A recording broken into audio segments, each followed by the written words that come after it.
And we are live. Welcome back to Takes by Fans. We got a great show for you today. As always, we are live every single day at noon Eastern. If you want to watch live, head over to takesbyfans.com/watch. If you want to watch but not live, head over to our YouTube channel, Takes by Fans. We post all of our shows and clips of the show there on a daily basis. And if you just want to listen, we are on podcasting apps, Spotify, Apple Podcasts, Google Podcasts, iHeartRadio. So however you want to watch or listen, we've got you covered multiple ways. Alrighty, today's a big ol' Wednesday, folks. Our first official film study of the postseason. Oof, teams, you've got to start bringing it. We've got postseason play here. Win or lose, win and move on, lose and go home. We all know the rules of playoff football, folks. So we've got to be really impressed. You're really going to have to show us that you can get it done on the tape here as we break down all the matchups to see one last final look of what teams should we be betting on this week. What team should we be believing on this week that we think can win the game and move on to the next round. So our last look before we start talking about the divisional round in the playoffs starting tomorrow on the show. But we've got to take care of business and watch the film from Wild Card Weekend. So we're going to be watching all of the games from the last week, and focusing in on obviously the winning teams. We're not going to mess around with any losing teams because, you know, there's no point at the current moment. We still have to get to the Colts, and obviously they lost and didn't even make it to the playoffs. But we still will watch Carson Wentz. Carson Wentz, you're not getting away with us breaking down your worst performance of your entire career against the Jaguars Week 18. Just because NFL didn't put the film up that week doesn't mean we forgot about it, all right? So we're still trying to fit that into the show here. We still must knock Carson Wentz big time for that loss. So Carson Wentz, if you're watching this show, be like, oh, thank goodness, woof, I got away from, you know, the hammer that is Takes by Fans. No, we're coming back, just can't fit it in today. So, watching and breaking down film from Wild Card Weekend, seeing who we should be believing in betting on this week, and we've got to talk about the NBA from last night. So, in that, obviously, we got to watch Derrick Henry, a little Derrick Henry highlight to get us ready for this man coming back this week, and folks, I got a special treat for y'all. I got a big old special treat for y'all that I cannot wait to get to. So, let's kick off the show here. We don't need to do 10 minutes on the clock because there was only 2 NBA games on last night, so we can go over those a little quickly, and we'll see where the value is. So here we go. Let's start with our NBA Daily 10 here. And like we said, only 2 games on last night. We didn't officially take any games last night. We did endorse a little bit of the Timberwolves -3 if you bet back-to-back games. We do not. So here we go. The first game up here, Wolves at the Knicks, and the Wolves get it done. They don't cover the 3. They do get the win. They win 112-110 last night over the Knicks, and the Wolves were able to close out the game. Very well done. Knicks took the lead in the fourth quarter, end of the third quarter, but the Wolves stuck to it and ended up winning. And once again, this Knicks team not being able to close out games. This is once again, they don't know how to win games consistently, and when the games are close down the stretch, they struggle to put away the game. So once again, this Knicks team 0, I don't know if we go 0, but like 10% bettability on this Knicks team at the current moment. They truly have to do something. But let's start here with the Timberwolves first since they got the win. The big 3, let's start with them. Anthony Edwards, 21 points, 2 steals, 3 assists, 3 rebounds. He shot 2 of 9 from the 3. We get Karl Anthony Towns, 20 points, only 5 rebounds. Little interesting there, 3 assists. And then D'Angelo Russell to round out the big 3 here, 17 points, 4 assists, 2 rebounds. So overall, just kind of a little lackluster. Like Anthony Edwards, we're always kind of expecting this man to get like 25 to 30 plus points a game only on a night. Only 21 points last night. Karl Anthony Towns, we're expecting 10 plus rebounds every night. Only 5 last night. And then D'Angelo Russell, we need him like 7, 8, 9, 10 plus assists every single night. And he only had 4, but they still were able to win the game. So that's a pretty good green flag for this Timberwolves team, not being as explosive offensively as they usually are. And they still pull out the win at the end of the fourth quarter. So big time shout out to this Timberwolves team. Maybe starting to take that next step of truly competing consistently and battling the good teams to try and win on a consistent nightly basis. Now, this Knicks team isn't that team. They're not that guy, that good team. This isn't that great great quality of a win here, but overall you got to start somewhere. So we'll see if this is going to be the starting spot, the starting step for this Timberwolves team. We'll keep an eye on it. But then they also got some real solid, great production off the bench. We get Malik Beasley, 10 points, and then Jalen Noel as well, 14 big ol' points. And Patrick Beverley coming up big, 7 points, 6 assists, 5 rebounds on only 7 shots. But the defense, that's what Patrick Beverley brings. He did miss a free throw late in this game, late in the fourth quarter. That would have made it like a 3-point game instead of a 2-point game. So if you're upset about, betting on the Timberwolves -3 and they didn't cover, you can blame Patrick Beverley for missing one of those late free throws down late. But the defensive aspect, you gotta respect Patrick Beverley for that. So Timberwolves get the nice win here. And then for the Knicks, Evan Fournier, once again, a pretty solid night by the man. 27 points, 4 assists, 4 rebounds, a +11 on the floor, the highest plus-minus for the Knicks last night. But it still results in a loss here, folks. Evan Fournier has been on a little bit of a tear the last 6 games, getting it done scoring-wise, but it's not resulting in the records that they want. So once again, we truly don't know what this Knicks team is. They've got no identity. They're 5-5 in their last 10, even with Evan Fournier on a little bit of a tear. But the other all lackluster pieces for this Knicks team, and nobody ever really kind of playing great together on a nightly basis. It's like, oh, RJ Barrett had a fantastic game. Oh, Evan Fournier had a fantastic game. But that's really it. It's like no multiple players having great games on the same night. So we still do not endorse betting on this Knicks team. We've still got really zero bettability on this Knicks team, folks. We get Julius Randle, 21 points, 9 assists, 9 rebounds. That was pretty gosh dang solid by the man last night. Mitchell Robinson at the 5, 8 points, 6 rebounds. RJ Barrett, 17 points, 6 rebounds. He shot 2 of 7 from the 3. Needs to clean that up a little bit. And then, like we said, Evan Fournier, 27 big old points. He shot 5 of 10 from the 3, +11. Kemba Walker back at the 1. He played last night, 19 points, 4 assists, but then nothing good off the bench here. Alec Burks, 0 points on 3 shots. We had Taj Gibson with 5 points on 3 shots, so we'll give him a little bit of credit. Quentin Grimes, 3 points on 3 shots. Emmanuel Quickly, 6 points on only 2 shots. Obi Toppin, 4 points on 3 shots. It's just nothing great here by this Knicks team. They don't have that great depth, and they're really not that great of a team overall. So Timberwolves get the win, 112-110. And then the last game of the night here, Pistons at the Warriors. Warriors get it done, no problem, winning 102-86 over the Pistons because the Pistons are not good. Klay Thompson still a little bit on minutes restrictions. We see him at 22 minutes last night. In the last 2 games, he has been playing 22 minutes. The first, I believe, 2 games he was out there, he played 20 minutes. So we see a little bit of an increase right there, and we'll see, how long it takes this Warriors team to really, take the leash off, let this man go and play loose. We'll see how that turns out. But Klay Thompson led the team in scoring last night, only playing 22 minutes, the least of the starters, so big time credit there. 21 points, 3 of 8 from the 3.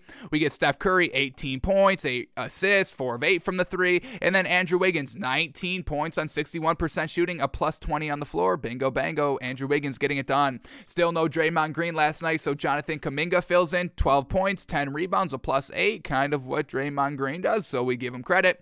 And then off the bench, anything good? Not really. So Warriors get it done with the main crew, Steph Curry, Klay Thompson, Andrew Wiggins. They all get it done, and they're able to beat this Pistons team once again without Jeremy Grant. Sadiq Bey, 10 points. We had Hamidou Diallo, 16 points, 13 rebounds, and then Isaiah Stewart, 14 points, 11 rebounds. Everybody else was really lackluster in the starting lineup.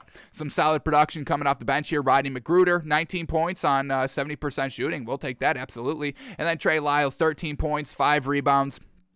Did not shoot efficient at all, 22% on 9 shots. So Warriors get the big old win here. Pistons are doing classic Pistons things. So Warriors get the win, 102-86.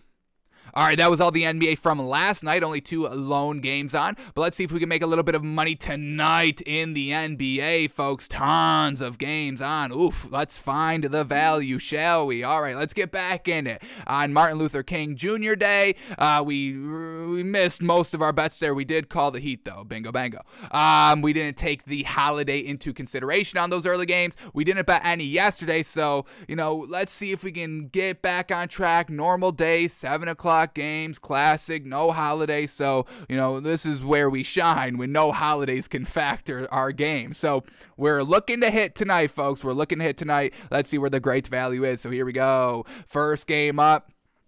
We got Nets at the Wizards. Nets +1, Wizards -1. And this Wizards team, folks, they've been getting it done. I don't know if I truly believe in this team. I guess they're starting to force us to truly believe in this Wizards team because Kyle Kuzma and company's leading the charge. They're 6-4 in their last 10. They just beat the 76ers last night. So, all right, let's see who we got in and out here. Kevin Durant, we know, is out. It's a road game, so Kyrie Irving can play. Joe Harris is still out. Paul Millsap is out, and Nicholas Claxton is going to be out, so missing a little bit of their beef down low. And then the Washington Wizards, they are all good to go, so we're going to stay away from betting this game. Another great test for this Wizards team to truly see if they're pretenders or contenders. It seemed like they were contenders in the first 3-4 weeks of the season, and then remember that kind of middle stretch, maybe like 2.5-3 week stretch that a lot of teams really went through in the middle part of the season. They went during this kind of stretch that we were like, oh yeah, all right, now we see them being bad, and now they're not winning. They weren't as good as they were in the first 4 weeks of the season, and now the last couple of weeks here, the Wizards have kind of returned to that kind of, first 4 weeks of the season form. So we'll kind of, use this game, another game here, as a gauge to see if we can truly buy and believe and bet this Wizards team. We'll stay away from it, though. Spread, nothing great either way, and no beef down low for the Nets. I don't know, man. So we'll stay away from this one, and we'll use it as a judgment game. All right, next game up here, we get the Magic at the 76ers. Magic +12, 76ers -12. Well, the 76ers just ripped our hearts out, the other night, losing to the Wizards, and we do not bet on this Magic team. They're close. We're still in this kind of,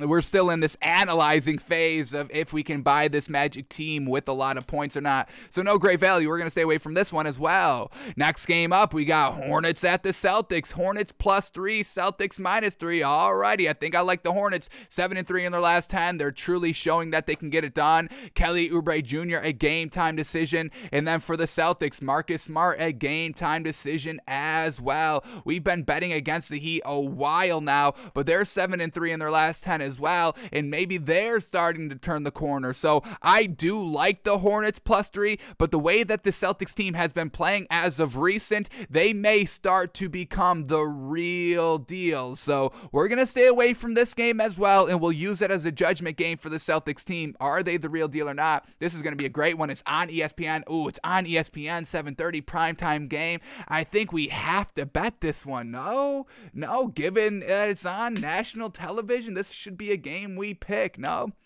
So we're going to go against it. We're going to believe that the Celtics team is not the real deal, and the Hornets are actually the real deal and not the Celtics. We'll see if we're right or wrong here. We're going to take the 3 points here with the Hornets. Hornets +3. We're officially going to take it because it is a primetime nationally televised game tonight. So we can all watch and potential disgust if the Hornets are getting absolutely obliterated. We can all share that moment together and then talk about it on tomorrow's show. All right, here we go. Next game up here, Blazers at the Heat, and man, oh man, what a respectful spread right here. We don't got a lot of respect by Vegas, but this is some nice respect here. Blazers +10, Heat -10. We love this Heat team. This, we've been telling you, hey, you got to start betting this Heat team, believing in them, even when they're missing everybody. It does not matter. So here we go for the Blazers. We got Damian Lillard is out, Norman Powell out, and they're still the Heat are -10 with McCollum back and Anthony Simons still good to go and all that. So this is big time respectful of the Heat, and I got to give Vegas a lot of credit for the Heat. Kyle Lowry is still out, and they're still doing this big time. Oh my goodness! And then Markieff Morris is out. So this is a big statement by Vegas, folks. I don't know if I necessarily agree with it. I do kind of like the Blazers +10 a tad. We're going to stay away from it just because of how confident Vegas is. So there's really only one play here on this game, folks. If you want to take and want to bet the Blazers at the Heat, there's really only one way to go, and that's the Heat -10. The fact that Vegas put the spread this big was still kind of Kyle Lowry and Markieff Morris out. We know this Heat team can still win without them. They've proven that the entire time. But for the spread to be double digits alongside that. That's big time respect here by Vegas. We love it. We're big time on respect, folks. We're all about it and calling out disrespect. But we're going to stay away from this one. We love the heat here, folks, and that's the only way to bet this game because Vegas knows something if they're putting the spread this high. I don't know if I should believe in it. When Vegas is respectful, it's something that we should be hesitant on taking because they're usually not. So we're glad that they're respectful, but when they are respectful, something's fishy's going on. So we're going to stay away from this game. Heat -10, though, folks. That's the only way to play it. Alrighty, next game up here. We got the Timberwolves at the Hawks. Timberwolves on the back-to-back, so we're going to stay away from it. Timberwolves +2, Hawks -2. No, thank you. We get next matchup up here, Grizzlies at the Bucks. Grizzlies, oh my goodness. Grizzlies +6.5, Bucks -6.5. What the heck? There's got to be big outs here for this Grizzlies team because now this is true disrespect. If everybody's going to go and healthy, this is disrespectful as heck. Once again, we usually get the disrespect of Vegas. Not really used to Vegas being respectful out here. So here we go for the Grizzlies. Kyle Anderson and Dylan Brooks are out. We get Killian Tilly is out as well. So usual suspects out here, but they can still get it done. And then for the Bucks, Brook Lopez is out and Drew Holiday is a game time decision. We've got big bad taste in our mouth here for this Bucks team. Over their last 5 games, they're not closing out games. They're looking dominant and looking good even without, some of their players over the last couple of weeks, but they're not closing out the games. And we get 6.5 here, but with the Grizzlies, Steven Adams is good to go. John Morant's good to go, missing a little bit of their depth. Okay, they've still got the depth. This is a deep team here. So give me the Grizzlies +6.5 here, folks. This is disrespectful, and we cash out on the disrespect all the time, folks. Grizzlies +6. I'm loving that. Woof, I'm loving that. And I think I'm going to be loving this next one up too as well. Cavs at the Bulls. Cavs -3, Bulls +3 here. We know this Bulls team, they're donezo. Without Zach LaVine, they've got no depth off the bench. Even with Zach LaVine, they had no depth off the bench. So now they have to bring in one of their lackluster pieces off the bench to fill in for him. So now their bench gets even worse, even though it wasn't deep already. And this Cavs team, folks, y'all know how we feel about this Cavs team. We love this Cavs team. This is the real deal. And did I read this correctly, folks? Let me check the standings here. I think the Cavs, do the Cavs have a chance?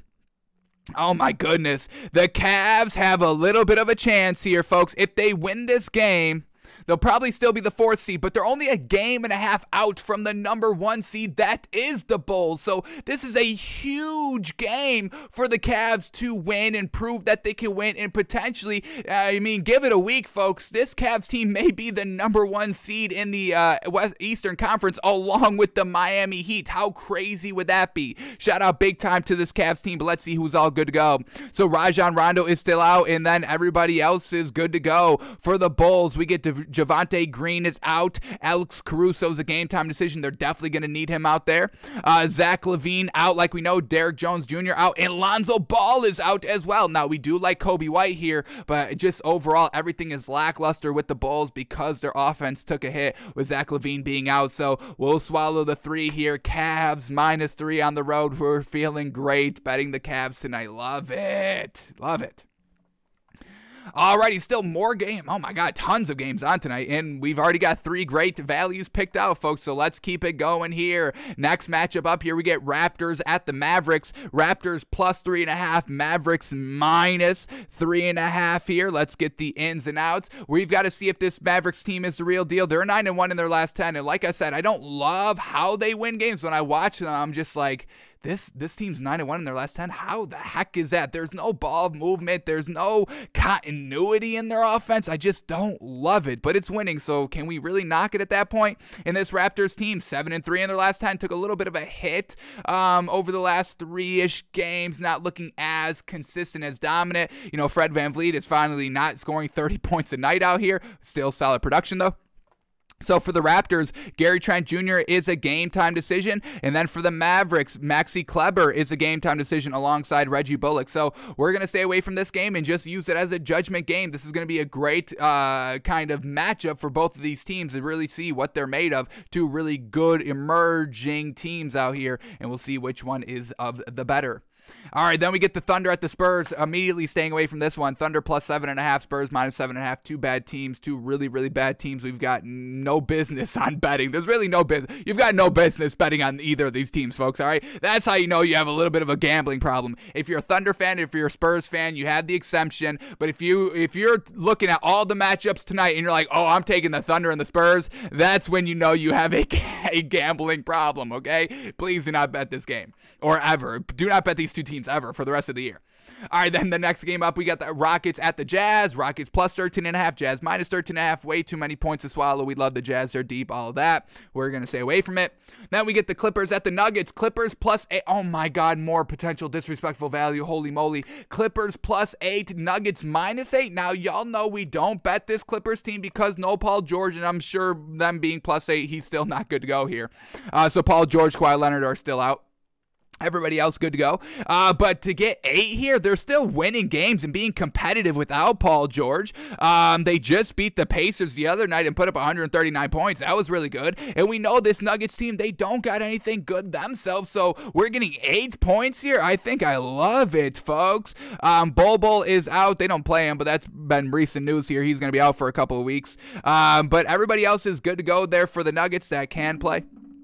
But I'm going to give it to the Clippers here, folks. Dogs all around there to keep it close. Yeah, they may not win, but I get 8, and this Nuggets team is so uninspiring offensively, folks. They don't win games consistently. They've only got Jokic down low. Aaron Gordon doesn't do anything. Give us the 8 here with the Clippers. I love it. Alrighty, final 2 games. Pistons at the Kings. Pistons plus 7, Kings minus 7. I'm hearing that the Kings may potentially trade De'Aaron Fox in force a bonus. We don't love that, but, you know, we've been tracking this Kings team. They've got Davion Mitchell. They've got Buddy Hield coming off the bench. We know they're probably going to make a move at the trade deadline, and it looks like they're trading De'Aaron Fox or looking to have him out there just to see what they get. So we're going to stay away from betting the Kings up until the trade deadline to truly see what they're going to do and what their team is going to officially be moving forward. So we're going to stay away from this game totally together because the Pistons are not good either, and they're on the back-to-back, so that's just double whammy.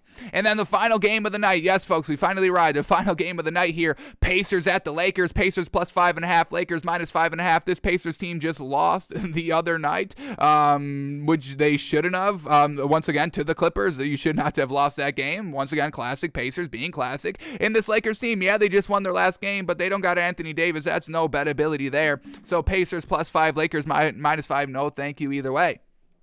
So, wow, some great values tonight. Getting points. We're only swallowing one set of points, and that's because they're going against the Bulls. So here we go. All of our official endorsements tonight, and I am absolutely loving it, folks. Hornets plus 3, Grizzlies plus 6.5, Cavs minus 3, and the Clippers plus 8, folks. I think are the absolute best bets of the night here. And then the Heat minus 10. If y'all want to bet the Heat, I think it's just a little bit too much. We love this Heat team. Don't get us wrong, folks. Once again, we've been championing the Heat team. I think we're I don't know if we're the first, but we're definitely, you know, one of the main vocal voices here of championing the Heat. So do not bet the Blazers plus 10. That may seem like good value. Like at first glance, that's not bad value. Getting 10 points here with McCollum and Anthony Simons, I mean, that's pretty solid overall here. So I think Vegas knows something's up, folks. This could be a big blowout here for the Heat. So official picks one last time. Hornets plus 3, Grizzlies plus 6.5.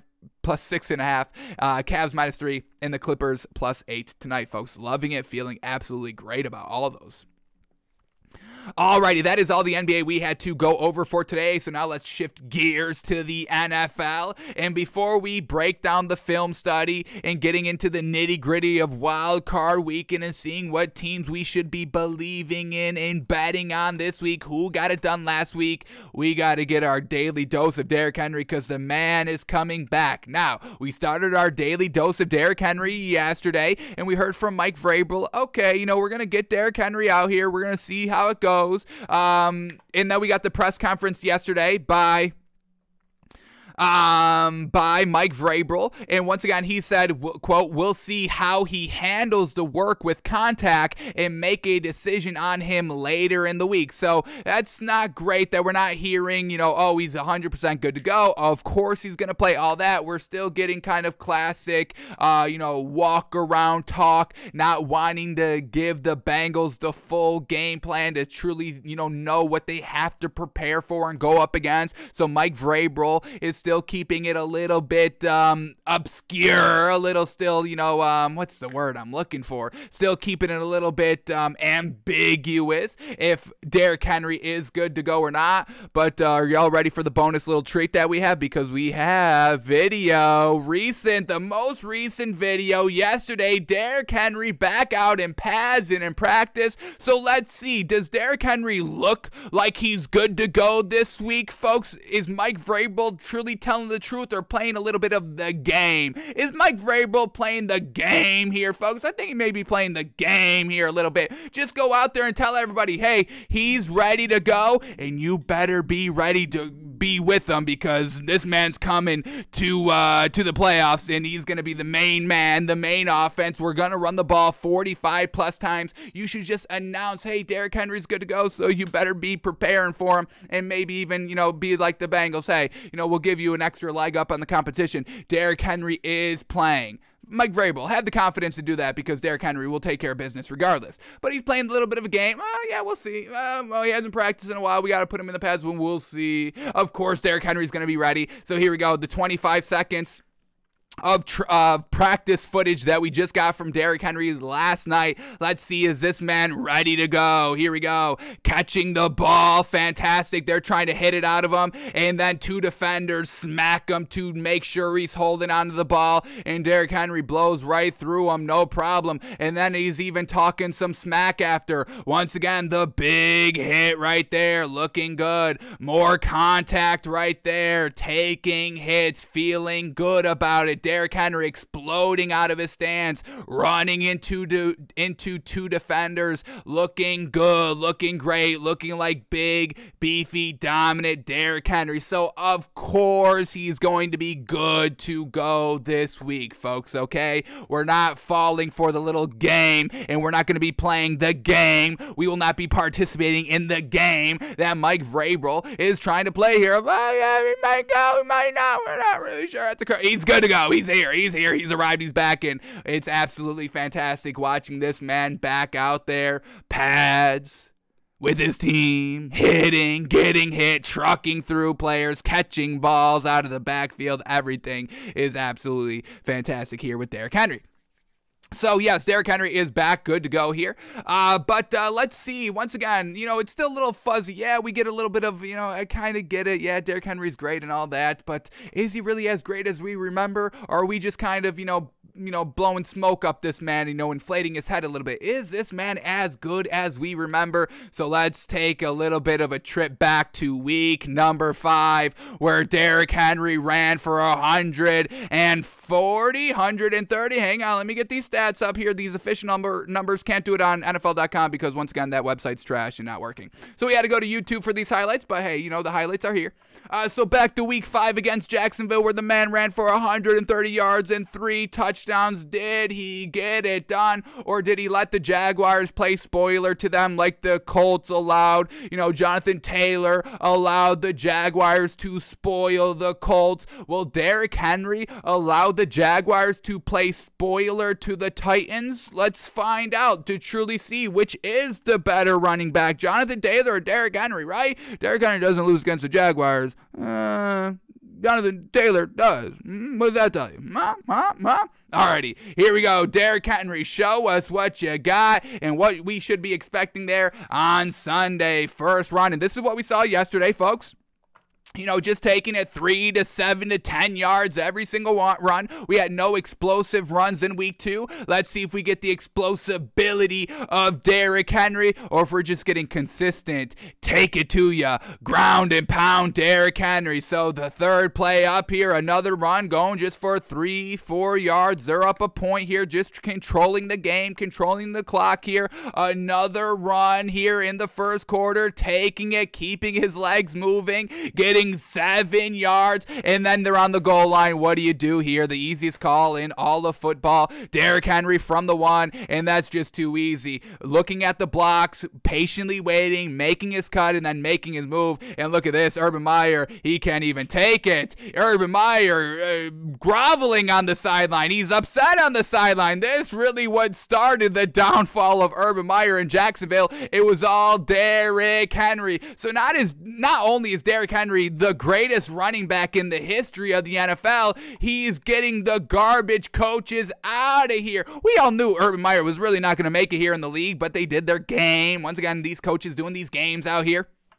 Let him coach, and then Derrick Henry exposed garbage coaching. And we'll see if he exposes more potentially. I'm not calling Zach Taylor a garbage coach, but if they get blown out, Derrick Henry exposing more coaches out here. So we'll see. Derrick Henry back at the run. Once again, just solid 5, 6, 7, 8, 9 yards every single run. So gosh dang consistent. I mean, when you're averaging about, what is this man averaging per run this season, folks? Because we know it's, I mean, if you're picking up more than 3.5 yards a carry, that's all you have to do is run the ball for the entire game. You'll pick up the first downs as they come. So this season, Derrick Henry is averaging 4.3 yards a carry. Fantastic. 4 yards every carry, folks. First down, 4 yards, making it 2nd and 6. Second down, you pick up 4 more yards, which brings up 3rd and 2. In the 3rd and 2 with Derrick Henry, that's the easiest third down conversion that there is in all of football, folks. You don't get anything easier than Derrick Henry picking up a 3rd and 2. Tom Brady throwing on 3rd and 2, yeah, that's a close second, but it's still not Derrick Henry running the ball on 3rd and 2. Once again here, 8 yards on 1st and 10. Another 1st and 10 approaching the red zone. Derrick Henry with a nice pitch out here. Then he hits the outside, and once he hits the outside, folks, that's 15 yards. This close to taking it the distance for the entire enchilada of 7 points. But it's all right because it's slow and steady. What have y'all not heard of the tortoise and the hare, folks? What happens? Does the hare win at the end, folks? No, I think he may die. I think in the original version, the man gets absolutely slaughtered, and I think he dies. But in the friendly version, I think they just say, oh, he lost. He lost. He gets a silver medal. The real version, they killed the man. They killed the rabbit. They make soup out of him for losing.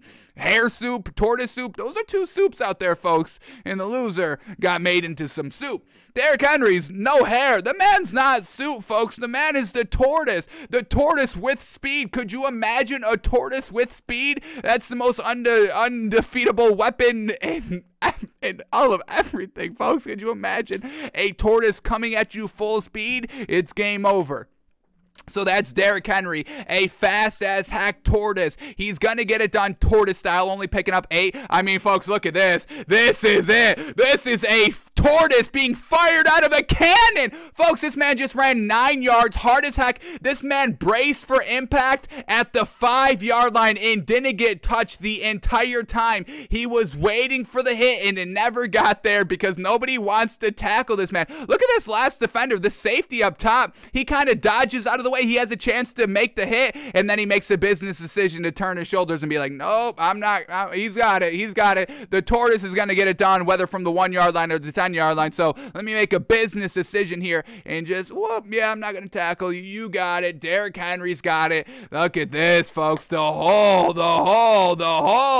Didn't even get touched for the 10 yards into the end zone, folks. Absolutely fantastic. Now he's backed up at his own 4-yard line. Derrick Henry from his own 4-yard line. What is going to happen here? Is he going to get hit in his own end zone for a safety? Is he going to be able to make it out of the end zone? Is he going to be able to go the distance here from his own 4-yard line? And they're running the ball. What are you doing? They know what they're doing, folks. Here we go. Derrick Henry takes it. A little bit more breathing room. Let me get you. Oh, Tannehill, you don't want to throw from your 4. Let me let you throw from your 8. Now we get 2nd and 6 from the 8. And once again, they're going to run Derrick Henry. Derrick Henry picks up the first down. Now to the 20-yard line. They were backed up at their own 4. 2 plays later at the 20. That's a lot of breathing room if you ask me. Fantastic here by Derrick Henry. A little bit later in the 4th quarter, Derrick Henry with a nice stiff arm to bounce him out to the corner for another 9, 10 yards on the rush here. 2nd and 1, what do? We all know Derrick Henry picks up the first down. Folks, if you can live bet, we know, mobile gaming coming to, or already here in New York, obviously. So, betting live and all that. If you ever get, I don't know if you can do this. I think it's just spreads and overs and unders, but whatever. If you can ever bet like a 2nd and 1, if they pick up the first down on the next play, yes. Yes. Always bet that and hammer it because Derrick Henry will pick it up. No problem. There will never be a question of whether Derrick Henry will pick up a 3rd and 2, a 3rd and 1, anything like that. He will always do it. And then the last rush right here, might as well get one more touchdown. Bingo, bango, once again from the 10-yard line. The 10-yard line doesn't get hit until the 3-yard line and then trucks them all and then is still able to lunge into the end zone for another touchdown. It's King Henry. I love Joe Burrow, folks, and this is going to be the most tragic thing to happen this week, that Joe Burrow and company on the phenomenal season that they've had, everybody, offense, defense, coaching, playmakers, all that, quarterback, obviously, running back Joe Mixon, shout out to him. Great season, but you got to run into the king, folks, and that's where we had the dilemma. Do we root for Joey B, fantastic, or do we rock with the king? I still think we got to rock with the king, but once again, we make our official predictions on Friday, our official picks on Friday, and we start discussing the line and the matchups tomorrow on the show. But, man, oh, man, give me Derrick Henry any day of the week, folks. The man is back. The man is back this week, and it should be a national holiday. Derrick Henry back day. Fantastic. Love it. Alrighty, folks. So, Derrick Henry, man, I can't gush enough over this dude, folks. So that's our daily Derrick Henry of the day, folks, leading up until Saturday when we can all watch him in real-time action live and all appreciate what he does for the game of football. Man, oh man, it is great. Alrighty, now let's get into our actual film study of the week, folks. Looking at the wild card matchups to see which quarterbacks got it done, which defenses got it done, and which teams showed us enough during the games that we can buy into them, and what teams kind of were like, oh no, this is starting to get alarming out here, a little bit of alarming, like we saw, the Cowboys offense struggle all year long offensively in the regular season. Yes, they had some nice games, some breakout performances, some great games overall. Yes, we understand that, but it was up and down the entire year. Gave us a little bit of pause for the Cowboys, and then we saw it in the playoffs, not getting it done offensively. So, let's see what we can see here, and let's see which teams we should be buying into this week. So the first film study of the day, of the week, we are going to the Raiders at the Bengals, and I want to watch Joe Burrow's highlights. So once again, watch this man sling around the ball. We already have big believability in Joe Burrow. Obviously, over his last 2 games, his final 2 games of the regular season, almost immaculate. Truly immaculate, not almost immaculate. And then absolutely getting it done here. But I also do want to focus on this Bengals defense. This is something that we've been kind of tracking over the last couple of weeks here. This Bengals defense truly locking it up when it matters. So whenever the Raiders got into the red zone, the Raiders settled for field goals basically the entire game. I think they scored 1 touchdown. They got 1 touchdown. Every other points were coming from field goals. So once again, Bengals defense locking up, and we'll truly see, were they locking up, or was it just Derek Carr being bad? We'll talk all that through. But let's start here with Joey B's highlights and get us, pumped up and jazzed up on this Bengals team. So here we go. Joe Burrow highlights, 2 minutes, 43-second highlight package of what Joey B put on tape at his first official playoff game at home for the Bengals, which he secured the win in. So here we go. Joey B still looking as good as he was looking in the regular season. A little bit of a noticeably drop-off passing-wise because of the pressure, because it is the playoffs. Let's see what Joe Burrow was slinging this week. So here we go. First play up, throwing on the run, Jamar Chase coming back, and this was once again fantastic by Joe Burrow and Zach Taylor, getting Jamar Chase involved offensively early and often, folks. First drive. Is this their first play? Let me go here. Joe Burrow incomplete to Jamar Chase. So the very first play was incomplete to Jamar Chase. The second play, once again, going back to Jamar Chase on 2nd and 10, and this time a completion. So yeah, right from the get-go, getting Jamar Chase involved, and oh no, he had an incompletion. Oh no, what are we supposed to stop throwing to Jamar Chase? Of course not. Next play, going right back at it. First down pickup, 11 yards. Bingo, bango. Fantastic, great scheme here by Zach Taylor, and well done by Joey B just to get his playmakers involved. Once again, counterpoint to what the Eagles did not get Devontae Smith involved, their best wide receiver. So they didn't scheme for him. That's a little bit on Nick Sirianni and the coaching staff, but also Jalen Hurts just not taking taking those shots. It wasn't like he was double covered all game long. He was open, usually single covered, with the corner on him, backing off like 5-7 yards. So it wasn't like they were pressing Devontae Smith at the line of scrimmage, and he just was not getting open here. So this is big time great here. I know it may not sound or look like it's that impactful, but comparing it to other teams that kind of have similar pieces optically, and they don't get it done, and then we see them get blown out in the playoffs. I mean, yeah, it really could just be that simple and easy to spot like it is right here. So the fact that they were just getting Jamar Chase involved, that's big time great. Get that man involved early and often, so when you need him, if you need him late in the game, he's good to go. And speak of the devil, another throw here to Jamar Chase, and this one is fantastic. Little bit of an out route all the way up to the right sideline, and there it is. Bingo bango on the money. 2nd and 7. Joe Burrow puts it on him, and that's an easy catch. Next play up, it's a setup screen here. And this one breaks big, goes all the way. Joe Mixon truly showing that he deserves to be an A1 Tier 1 running back category, which we have elevated him into this season. I want to say it was around maybe week 7, 8, 9, somewhere around there. We're like, yeah, Joe Mixon, he's the top of the top, folks. Obviously, Derrick Henry's the top of the top of the top, but there's still, A1 Tier 1 running backs. Obviously, Jonathan Taylor, Joe Mixon, like we said, Derrick Henry, he's the best of the best. So, it is, a small group, but we do believe Joe Mixon has earned the right to be talked about in A1 Tier 1 running back category, and he got it done right here. Screen game, fantastic. Going deep to Jamar Chase, then going the screen game, keeping the Raiders defense on their toes, and then we get Joe Burrow in the red zone on 3rd and goal, clutch as heck, bingo bango, going to his big old tight end right there, and that's a touchdown at the front of the end zone. Throwing the ball, fantastic here by the tight end here to box out the defenders, and then well done by Joe Burrow to put it, out in front of the tight end for him to go get it, and that's an easy score right there on 3rd and goal. 3rd and goal. The Raiders had to settle for field goals the entire game. Joe Burrow first drive says, I'm getting Jamar Chase involved, and I'm getting my team 7 mother-loving points and putting the pressure on the Raiders, and that's exactly what they did. We've got a 10-3 lead here in the second quarter. Joe Burrow going to Jamar Chase. Not the best thrown ball, little bit of a back shoulder.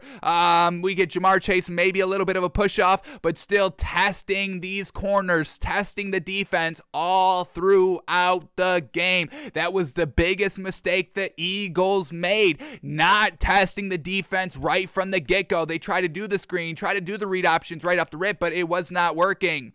You got to open it up downfield, and once again here, Joe Burrow, man, oh man, what an absolute strike here down the middle of the field. Boom, boom, boom. Big time to his tight end right there. CJ Uzomah, big time catch right there. Fantastic accuracy with the ball as well, putting it right in stride where only the receiver could go and get it. And then we get the infamous whistle play right here. I'm really interested. Let me see where, let me listen in on this. You guys won't be able to hear this, but I want to see where they put the whistle, because I do believe NBC on the replay of it after coming out from commercial break, if you want to get conspiratorial, I do believe they moved the whistle sound a little bit. I don't know if that's confirmed or anything. I doubt they would ever confirm it, but I heard 2 whistles, 2 sounding different times. So let me quickly see where they put the whistle on this play. All right, that seems to be the original whistle. All right, so the infamous, play right here, Joe Burrow throwing on the run on another 3rd and 4 in the red zone, keeping the play alive to the very last second, and then just throwing it up there to Tyler Boyd for the touchdown. Looked a little bit, Josh Allen-esque, rolling out to the right, waiting to the very last second. I mean, look at Joe Burrow's foot right here. This is the absolute last second he could even throw this ball. It's such last second that the ref was like, oh, I think this is actually out of bounds. He could not believe what Joe Burrow was doing here on the sideline. He was like, he did not step out of bounds? I blew the whistle. I may get fired after this game because of the big controversial call. I wasn't even owning up to my own whistle. That's how much, Joe Burrow confused me. Joe Burrow's so good, he's making refs lose their jobs because what he's doing is just so wild and just unseen before. Is that good to say that we're seeing things that we have not seen before from the quarterback position by Joe Burrow? I don't think so, because we do get good Josh Allen plays, but still, the man's getting it done, folks, okay? That's the overall takeaway right here. Joe Burrow is getting it absolutely done here. Throws a beauty right there on the sideline. It was open. He didn't force anything, and that's the touchdown right there. 3rd and 4 in the red zone. He still could have picked up the first down. This wasn't 3rd and goal, but it's still 3rd and 4 in the red zone. That's clutch as heck. Another clutch red zone 3rd down. Let's get the points here. And it's just amazing what Joe Burrow has done coming off the injury in only his 2nd year. This is super impressive, folks. So gosh dang impressive. And once again, just so unfortunate that they have to go against Derrick Henry next week, because I would love to see this Bengals team get to a championship game, AFC championship game. I need to see the King back in an AFC championship game, and I would love for Joe Burrow and Derrick Henry to both have rings at the end of their career. Unfortunately, only one can, compete for the ring potentially, because they do face up this weekend. So truly unfortunate here, but Joe Burrow, man, oh man, what a start to your playoff career. And then here we go, 3rd quarter, where the Raiders made it a little bit of a game, 1-possession game. They go to Jamar Chase on a nice slant. Going to Jamar Chase again, still only up 1 possession in the 4th quarter. Fantastic on the sideline, picking up the first down again. Here we go again. Jamar Chase wide open at the first down marker, keeping the time moving, keeping the ball moving, keeping the drive alive. Another first down right here. I don't know why this Raiders team is giving up, playing so far off the ball right here. Once again, later in the 4th quarter, still a 7-point game. Just looking to get kind of another first down here to pick it up. Unfortunately, Joe Burrow dinks and dunks it on 3rd and 11. That's probably his worst throw right there on 3rd and 11, dinking and dunking. Let's quickly, I think we can bring this one up quickly right here to see if that was the right decision or if he was just playing it safe. It's 3rd and 11, 2 minutes left in the game. You're up 7 already. You just want to kind of, get out of here with the win. So we understand it. So he doesn't want to force anything. But let's see, was there anything open here? He dinked and dunked it to the running back out of the backfield, and everything was really well covered down the field. You could have tried to force it to Jamar Chase right here, but they're kind of defending that decently. So yeah, fantastic by Joe Burrow, not trying to play hero ball on 3rd and 11. One more first down, the game's basically over. The Raiders don't have that chance, that opportunity to come back, and Joe Burrow just makes the right decision. So level-headed throughout this entire game. The pressure, the moment never got too big for him, and he was still slinging the ball around to his absolute best playmakers that he has on the team,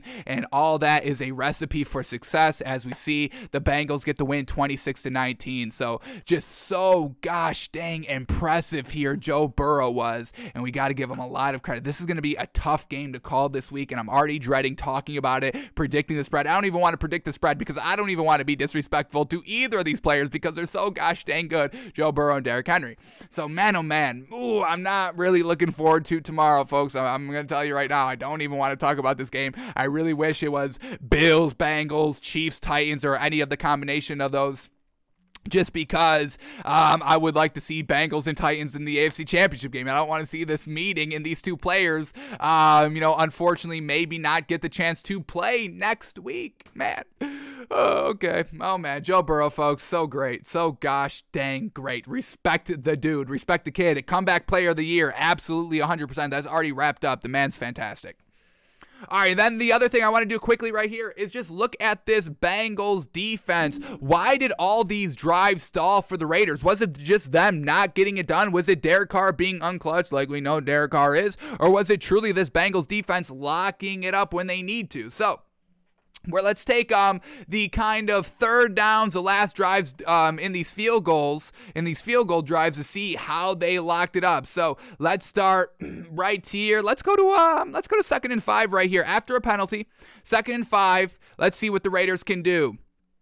They're going to run the ball right here on this play on 2nd and 5, and they're at the Bengals 30-yard line. This drive results in a field goal attempt and a field goal gain, and this is the first drive of the game. So first on 2nd and 5, they run the ball. It picks up 2 yards, sets up 3rd and 3. Now here we go, Bengals. Do they lock up on 3rd and 3? We're going to take this one from the all-22. We're not going to focus in too much on accuracy by Derek Carr. We're just going to see, is this Bengals team covering very well on 3rd clutch down? So here we go. Bengals on 3rd and 3. Derek Carr so far really nowhere open. You got it down the field right here. This is starting to become open. Derek Carr rolling out to the right here and just underthrows the ball. And once again, a great recovery recovery here by this Bengals corner who kind of got beat. This is decently open here by the Raiders receiver who Derek Carr threw to, but the little bit of the underthrow right there and the ability to kind of catch up after being burned right there, that's real well done by this Bengals defense, locking up. And yes, the Bengals, they do kind of give up the big plays. Throughout this game, they were kind of giving up big plays on these drives. Next field goal drive, they gave up a big 35-yard run to set them basically in Bengals territory. On a touchdown drive, they had a big 25-yard run to set them up into the Bengals 34-yard line. Another field goal drive, they give up a big play here, big 16-yard pass. It's a little bit of a big play right there.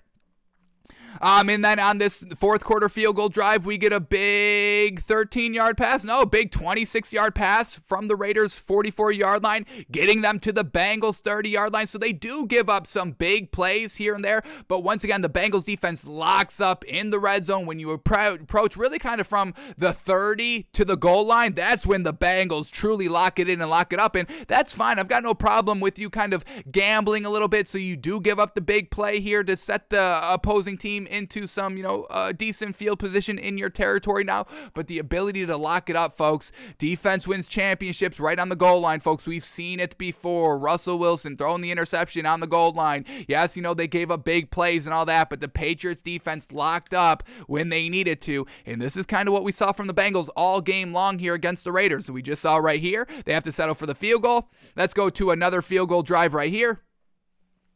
Here we go. They get inside the Bengals 12-yard line. Let's take it here. 1st and 10 from the Bengals 12. Let's see how they lock it up. Here we go. Derek Carr under center. We get motion man. They're going to run this ball, and the run gets about maybe 2 yards right there. Sets up 2nd and 8 from the 10-yard line. Once again, Bengals defense. Can they lock it up here in the red zone? Here we go. Derek Carr dropping back to pass, and just look at this. Everything so well covered. Derek Carr stepping up, throwing over the middle, and that's just incomplete because the defense is right on the receiver. No chance to fit that ball in. That sets up 3rd and 8. Can they do it again, or was that 2nd and 8 just a little bit of a fluke here? Here we go, 3rd and 8. Derek Carr in the shotgun here. Everything locked up beautifully. He has to dump it down to the check down route, and that couldn't even be caught because the defense is barreling down and putting the pressure on the back. Or that's Zay Jones right there, number 1. So just unfortunate there. Great job locking up defensively by the Bengals defense. They force the Raiders to a field goal attempt. Alrighty, now this is the Raiders touchdown. Let's look at how this happened. How did they give up a touchdown here to the Raiders? So let's take it here at 1st and 10 from the Bengals 14-yard line. Here we go. Derek Carr dropping back to pass. No time to throw. Gets he does get it down. Let's go back here. Here we go. Let's watch this one more time right here. Here we go. Derek Carr in the shotgun. Gonna drop back to pass here. Let's see. I mean, it looked like he was real close to getting sacked. Here we go. From the Bengals 14-yard line, dropping back to pass. Pressure coming right up the middle. He has to dink it down because the pressure got there, and that is an incomplete pass. Once again, locked up everything in the end zone, and then that's just one-on-one with the back out of the backfield, the check down route, and the Bengals cover it absolutely beautifully. So here we go. Derek Carr now. From the 14-yard line, they score a touchdown here. Let's see how. A little bit of a gadget play, trick play, just wide open. Here we go. Derek Carr is going to take a one-on-one, and even this ball, a little underthrown. We see the kind of receiver, reach a little bit back towards the ball right here.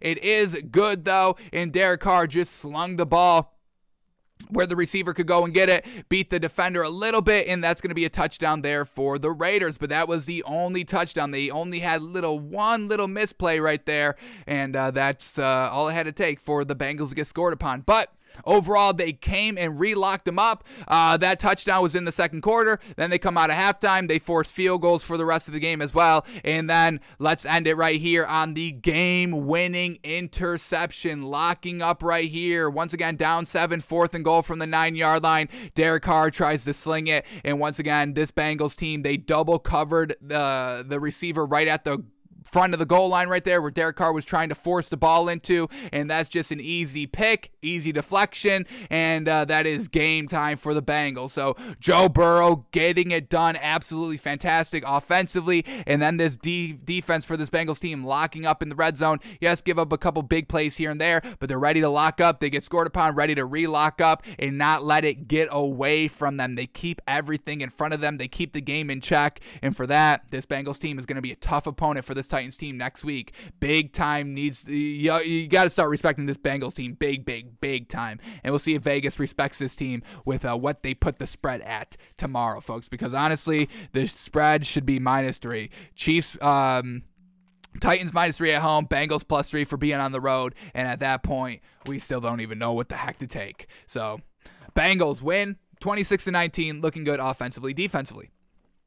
Alrighty, let's go to our next matchup here in our film study. We are going Patriots at the Bills here, and all we really have to watch is Josh Allen highlights because the man got it done in this game. Touchdown every single drive, the perfect game. And we saw the Chiefs almost have a perfect game earlier this season against the Eagles. They scored a touchdown on every single one of their drives besides one where they threw the interception. At the time, we gave the Chiefs a little bit of a free pass there and still kind of counted it as a perfect game. But now that we've got an official perfect game right here, that Chiefs quote-unquote perfect game is no longer a quote-unquote perfect game. It is an imperfect game, and the Bills are the only team this season to have a perfect game. So that's big time. We've already declared the Buffalo Bills the Super Bowl champions, and that's unfortunate for Joe Burrow and Derrick Henry because they're both very good, but we already know Josh Allen and the Bills take care of business, and they will win the Super Bowl this year, folks. We got $10,000 on that, so it's going to happen. So we just got to kind of, once again, reinforce our pick right here of the Bills getting it done. So let's just go through quickly right here and watch Josh Allen's big old highlights right here against this Patriots team, looking flawless here at home in the playoffs, and we absolutely loved it. And another reason why we're so confident, and we'll probably see it, but the Bills were aggressive. Coaching was aggressive offensively, and that was one of the kind of knocks that we had on the Bills heading into this season, heading into the playoffs, why we kind of unfortunately did call this Bills team playoff pretenders. A little unfortunate there, but we're ready to make it up for them by betting $10,000 on them to win the Super Bowl. So the Bills, folks, Josh Allen, let's see what he's got. Here we go. First play of the game here. Josh Allen, strike over the middle to Stephon Diggs. Are we seeing a pattern? Getting Stephon Diggs out to a hot start here. Joe Burrow getting Jamar Chase out to a hot start. The Eagles did not get Devontae Smith out to a hot start. And we're going to talk about the Bucs, and what we're going to be focusing in on is Mike Evans. Once again, Mike Evans getting it done. Their number one key receiver, getting him into the game, involved in the game early and often. So these teams being aggressive, getting the ball to their playmakers early and often is absolute key.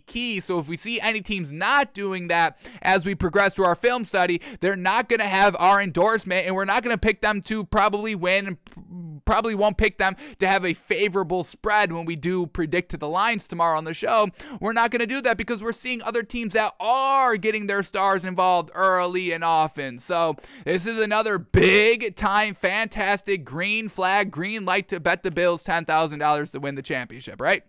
So here we go. Josh Allen on 2nd and 10, rolling out of the pocket, deciding to take off and run with it, and it's 10, 15, 20, 25 yards right there. Another reason we love this Bills team, Josh Allen's legs. And then on 3rd and 3, it's a design quarterback keep on 3rd and 3. Shout out to Brian DeBull for getting it done, folks, right there, and being aggressive and allowing Josh Allen to utilize his legs a little bit more out here. This is what we've been preaching for and clamoring for all year long. Allow Josh Allen to run. Stop being scared that he gets injured. You cannot play timid in this league, folks. Have you ever watched football? When they play timid, you lose the game. Look at the Eagles playing timid, not going out and forcing the ball to Devontae Smith to try to beat the defending Super Bowl champions alongside Tom Brady.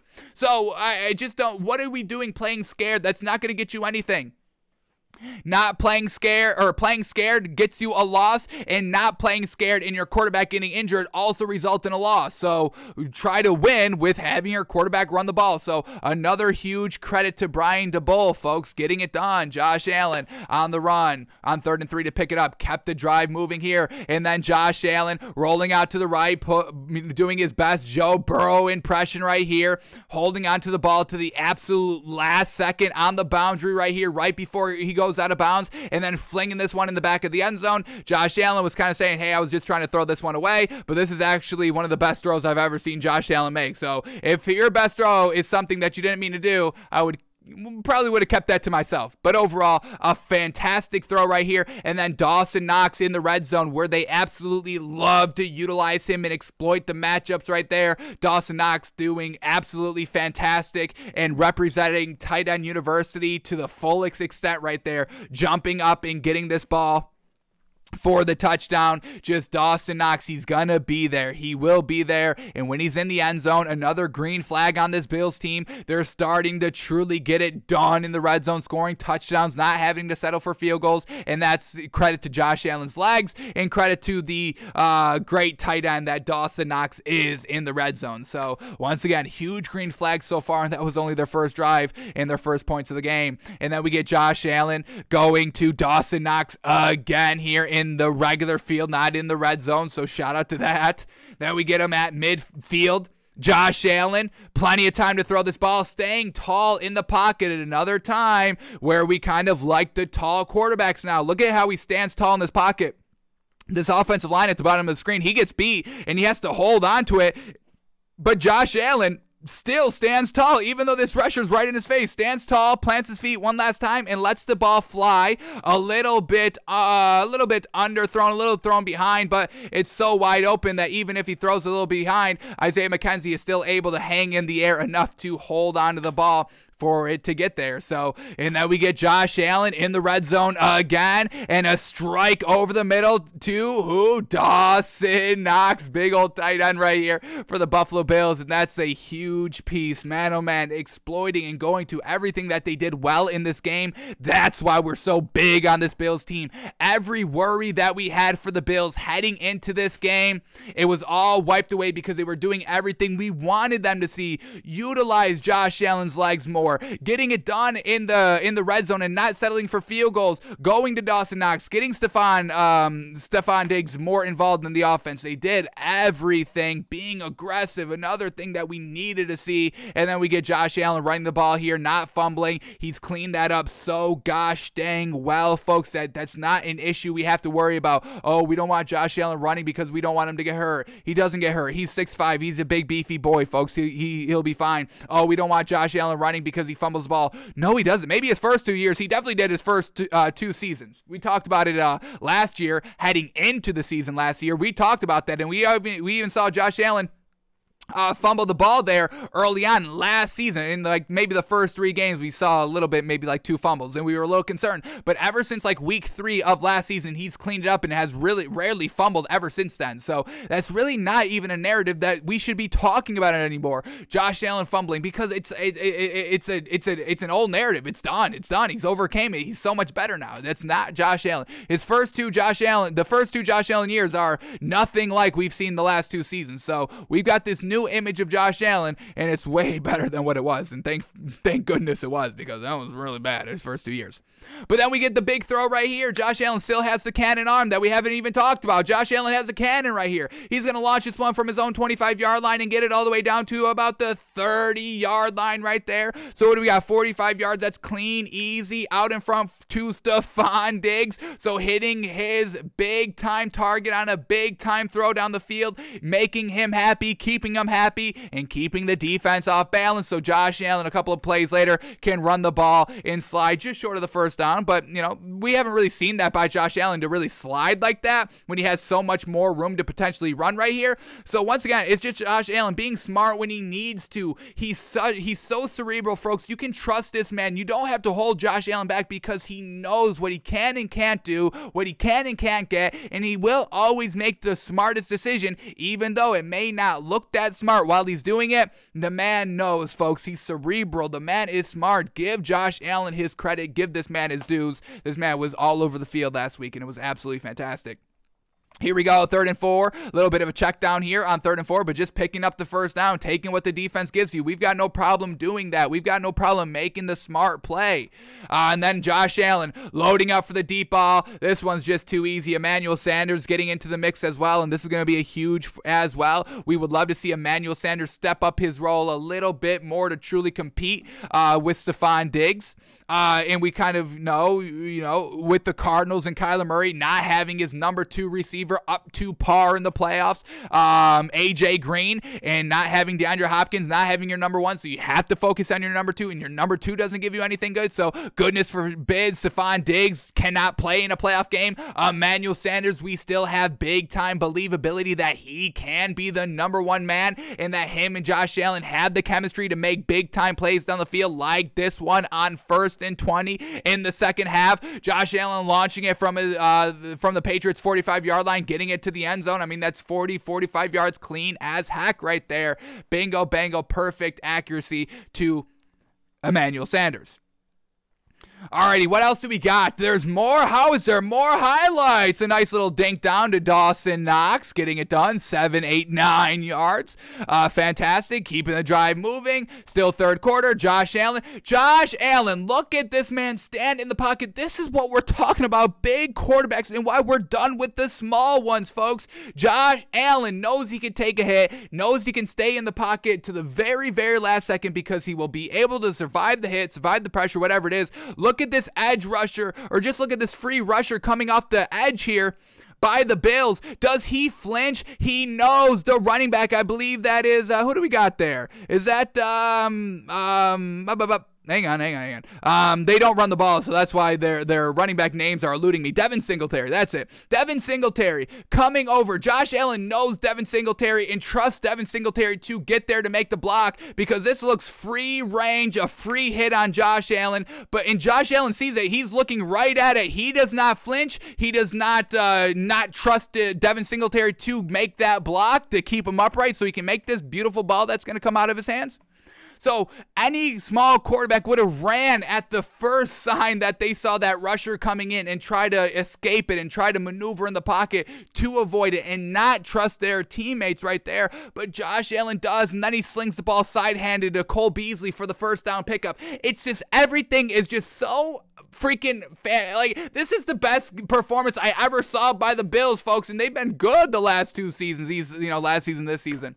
This is the best performance I saw, offensively, defensively, coaching-wise, aggressiveness, and then we get Josh Allen throwing on the run, and you better believe that's great as well, going to Dawson Knox all the way to the 1-yard line. I mean, man, oh man, and then we get it on the goal line. Josh Allen, bootleg, dink, just easy floating it to an offensive lineman, defensive lineman, a lineman nonetheless, and just dinking it to him, floating it up to him. It's just, everything was perfect. Everything was pure perfection by this Bills team, and that's the first time we've seen it all season long. So they're the Super Bowl winners, folks. That is Super Bowl winning football right there, all around.